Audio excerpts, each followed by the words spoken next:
ఏంటి సార్? నా మొబైల్ కనిపించట్లేదండి.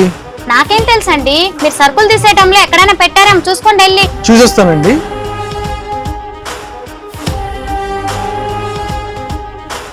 ఎక్కడా లేదండి. మీరు బయట ఎక్కడ పడేసుకొని ఉంటారండి. నేను ఇంటి దగ్గర బయలుదేరి డైరెక్ట్ ఇక్కడికే వచ్చాను. మీ వాళ్ళు తెచ్చిస్తే మీరు దాచేసి ఉంటారు.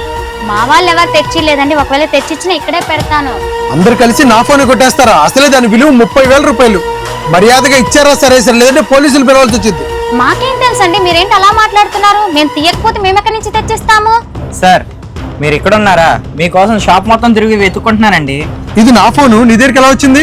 ఇందాడ మీరు నాతో 60 ఏంటి, నాకు యాప్ 40 రూపాయలు చూపించింది. మీ లొకేషన్ అక్కడ దాకే ఉందన్న, అక్కడ నుంచి ఇక్కడ దాకా తీసుకొచ్చాక 20 రూపాయలు ఎక్స్ట్రా. అంటే అక్కడ నుంచి ఇక్కడికి వచ్చినందుకు 20 రూపాయలు ఎక్స్ట్రా అడుగుతారా? మరి అంతే కదన్నా.